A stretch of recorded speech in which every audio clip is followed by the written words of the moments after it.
Tayo po ay magti-trim ng ating kusinsay or kangkong sa ating farm. Kung makikita po ninyo, marami pong mga dahon na katulad nito. So tatanggalin po natin ito. Kung makita po kasi ninyo na may mga ganyan ang ating dahon, kailangan na po natin niyang tanggalin dahil dito po magsisimula na dumami yung mga pests. So kailangan po tanggalin na natin sila hanggang maaga pa po para po hindi po sila dumami.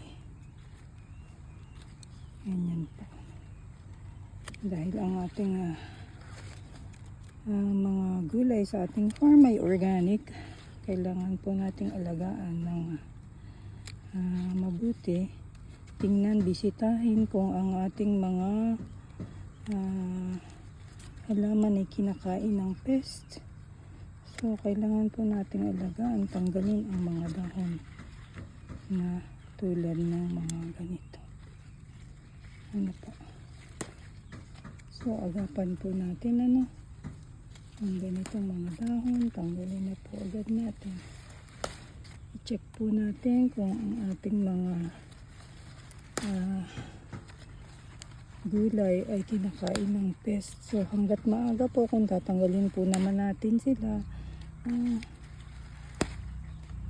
hindi naman po sila kakalat agad. So araw-araw po i-check po natin kung ang ating mga gulay ay okay. So ayan po. Meron pa po dito, marami pong mga ganito.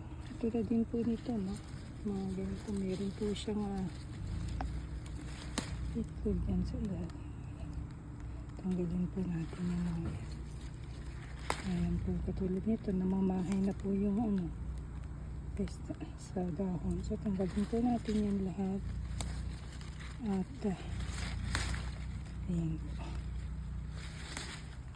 Para po maging malinis ang ating gulay, ang ating kangkong.